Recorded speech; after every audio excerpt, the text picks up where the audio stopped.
Meus caríssimos irmãos e estimadas irmãs, que alegria poder nos encontrar aqui pelo canal do Seja, nas nossas reuniões de segunda-feira, em que abordamos alguns assuntos relevantes para a nossa vida e abrimos o nosso leque espiritual de cogitações mais felizes, melhor preparadas para enfrentarmos a vida.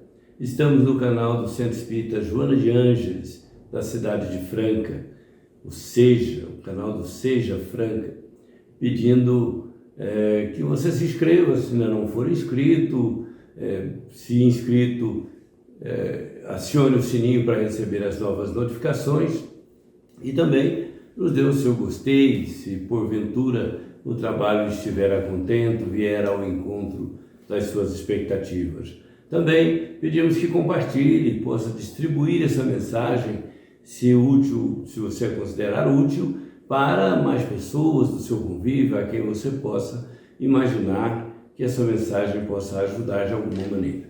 Bom, o nosso assunto de hoje é aprendendo a ouvir Jesus. Nosso assunto nos traz, obviamente, a ideia de que o conhecimento do Evangelho talvez não seja suficiente para que o indivíduo venha interiorizar todo o contexto, todo o conceito, todo o fundamento e, mais importante que isso, toda a emoção e toda a força que as expressões cristãs adquirem quando penetram os nossos sentimentos. Elas começam a ganhar uma nova expressão e a ganhar uma nova dimensão na nossa própria vida. Então, aprender a ouvir o Cristo é diferente de aprender a ler o Cristo, porque nós nos acostumamos a isso.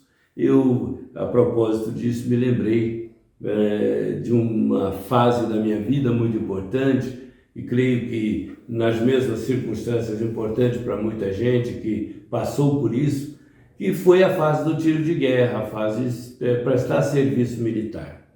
Nós saímos do mundo confortável das nossas opiniões determinantes, das nossas vontades pessoais, e entramos no mundo absolutamente fora do nosso controle, porque quem tinha o controle daquele ambiente no qual nós tínhamos que estar todos os dias durante o período de um ano, foi lá pela década de 70, início da década de 70, naturalmente ali nós não tínhamos autonomia, nós éramos recrutas, nós tínhamos que obedecer à voz de comando, e a voz de comando ali era de um sargento que comandava a tropa na qual nós estávamos inseridos. E ao mesmo tempo que nós tínhamos que fazer isso, outros 3 batalhões, que formavam 4 batalhões à época, de mais uma centena, quase 2 centenas ou mais de recrutas, que tinham que passar pelas mesmas situações, pelas mesmas ordens. E a coisa interessante é que os grupos se formavam próximo um do outro, todo mundo ali em filas específicas, metódicas, pensadas, calculadas, obedientes, e nós tínhamos que ficar ouvindo as vozes de comando, e ali nós só podíamos fazer o que era mandado fazer, não tinha escolha, querendo ou não, aquela era a ordem. E nós tínhamos que aprender uma coisa muito interessante, que era distinguir a voz do nosso comandante, do nosso sargento, no meio de 3 outras vozes berrando ordens e comandos de toda a natureza. E cada um no seu estilo, cada um na sua forma, porém todos imperativos. Eram inegociáveis. Mandava fazer tantas flexões, eram tantas flexões. Mandava fazer isso, era isso. Mandava correr, era aquilo, e corríamos. Era marcha de 12 quilômetros, 24, 36 quilômetros. Era se lançar em lodaçais. Eram simulações de situações críticas de guerra. Nós estávamos ali para aprender isso. E ali, às vezes, uma pessoa mais um pouco pacata era obrigada a ficar mais atenta, era forçada, era levada a ficar mais esperta. Uma pessoa que demorava para tomar decisões, precisava tomar decisões ligeiras, decisões velozes, importantes. Por quê? Porque se porventura fôssemos convocados para um evento perigoso, nós não tínhamos chance de triunfar se nós estivéssemos treinados para aquilo. Então nós tivemos que aprender a duras penas a distinguir a voz de comando, a voz da autoridade máxima. A autoridade máxima naquele caso era o sargento e não tinha como discutir. Pagamos os chamados castigos, né, por desobediência, pagávamos castigo por falta de percepção do que estava sendo feito ali, por falhas, faltas, enfim, nós aprendemos a distinguir a voz da autoridade máxima no meio de tantas vozes. Eram aproximadamente 600, 700 vozes ali, aquele tanto de recruta reunido, e a gente precisando passar a obedecer uma única voz, a voz da autoridade máxima. Parecia absurdo, estúpido, mas nós obedecíamos. Era interessante como as pessoas adquiriam uma tal consciência naquela situação de que não tinha outra alternativa e nós cumpríamos rigorosamente todas as ordens de comando. Tudo o que era mandado fazer era feito e, no geral, era feito com eficiência, com competência, com capacidade. Então, nós fomos adquirindo essa habilidade de distinguir vozes, né? E no mundo em que todos falam, todos dão ordens, todos ensinam, todos lecionam, todos querem ser coach, educador, não sei o que mais, personal isso, personal aquilo, nós temos que aprender a distinguir as vozes que realmente significam alguma coisa para nós. Então, me lembrei disso a propósito de uma passagem do Evangelho do Novo Testamento, que fala, e permitam-me buscar aqui nos livros, as traduções são um pouco diferentes, mas que fala da transfiguração de Jesus. E essa passagem é muito interessante. Então diz lá, né, no capítulo 17 do Evangelho de Mateus, por exemplo, diz assim: 6 dias depois, Jesus tomou consigo Pedro, Tiago e João, seu irmão, e levou-os em particular a um alto monte. Transfigurou-se diante deles. O seu rosto resplandeceu como o sol, e as suas vestes tornaram-se brancas como a luz.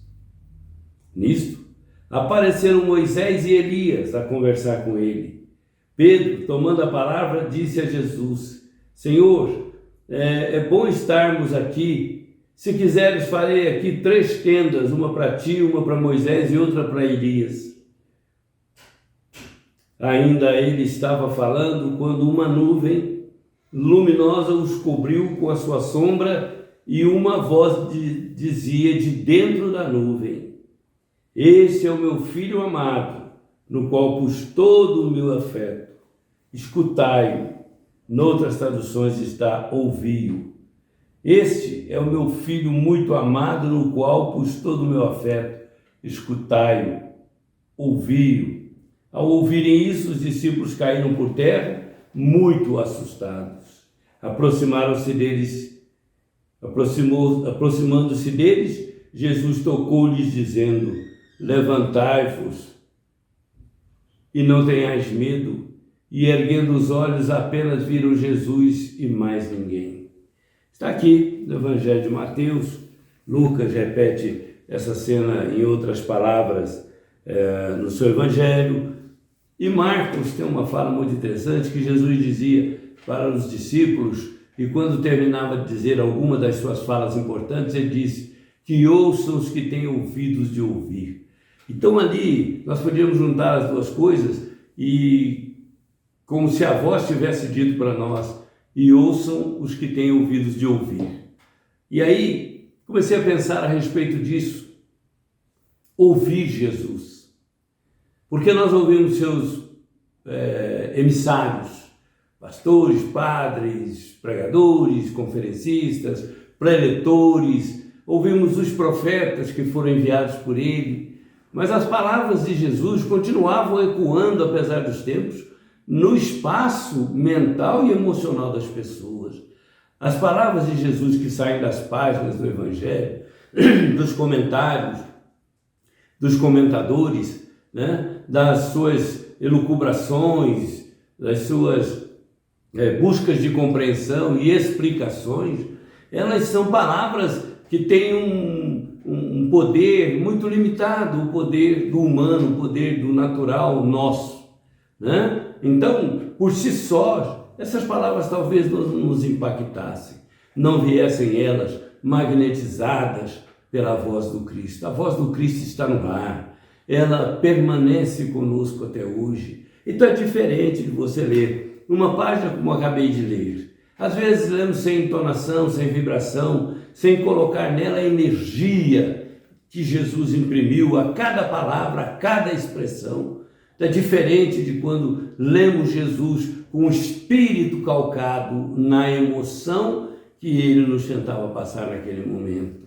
A razão do Evangelho é pura e lógica, mas a emoção do Evangelho é intraduzível. Quando ela cai no nosso coração, quando as palavras penetram os nossos sentimentos, nas horas duras, nas horas difíceis, nos momentos de problema, nós temos uma reação. Quando a palavra cai, está tudo bem, está tudo tranquilo para nós, dá essa impressão de que não se aplica ao nosso caso, o que é naturalmente um engano, porque a palavra de Jesus em todo tempo e em qualquer situação é aplicável ao caráter, à conduta e à vida humana.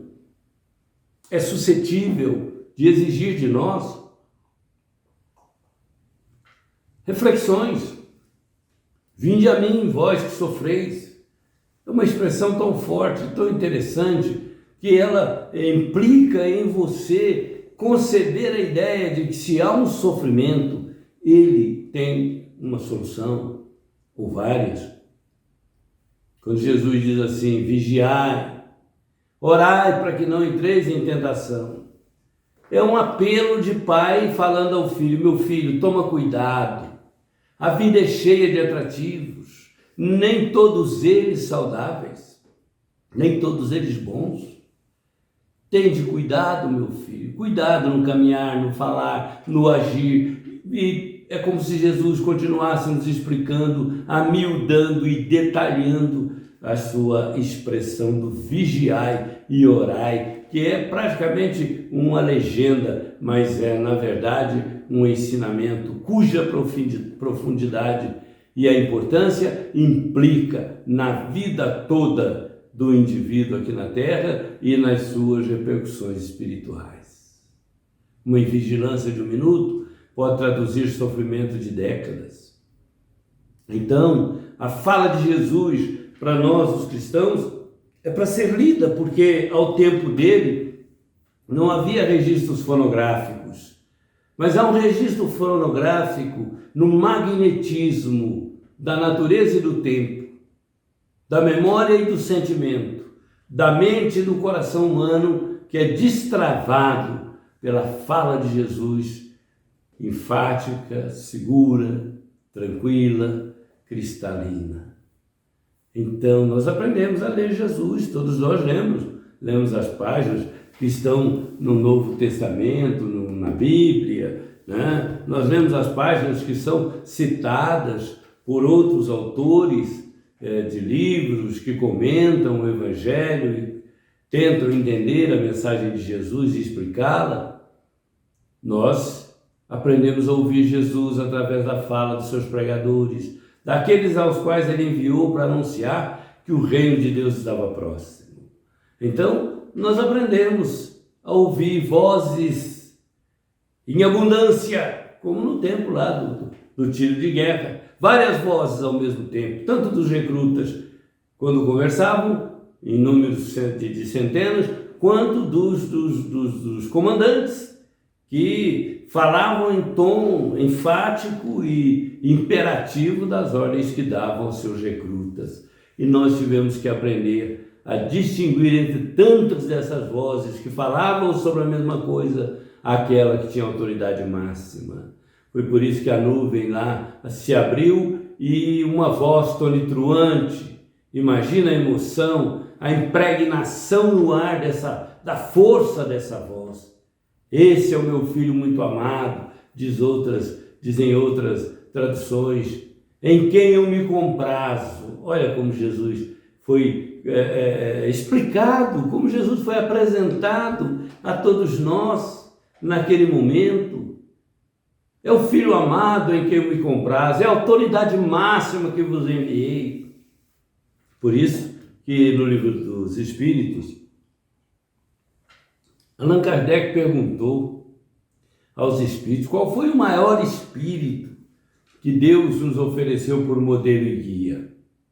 E os espíritos responderam: vede Jesus. Não teve nenhuma outra argumentação necessária, apenas isso: vede Jesus. Foi o maior espírito, segundo Kardec, que pisou sobre a terra em todos os tempos, com a autoridade de nos indicar a imortalidade, a suprema bondade e justiça divina, tanto que o próprio Cristo recomenda, né? Lá dizendo: busca primeiro o reino de Deus, a sua justiça.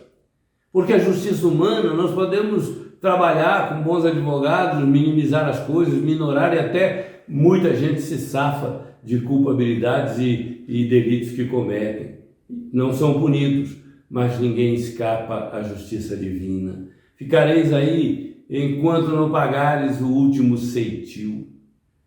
Ceitil era uma 10ª parte do centavo. Imagine que importância tinha isso, mas na lei divina nada escapa. É a lei do mérito, é a lei de causas e efeitos. Gerada a causa, o efeito é inevitável. Uma causa ruim dá origem a efeitos ruins, os chamados karmas ruins.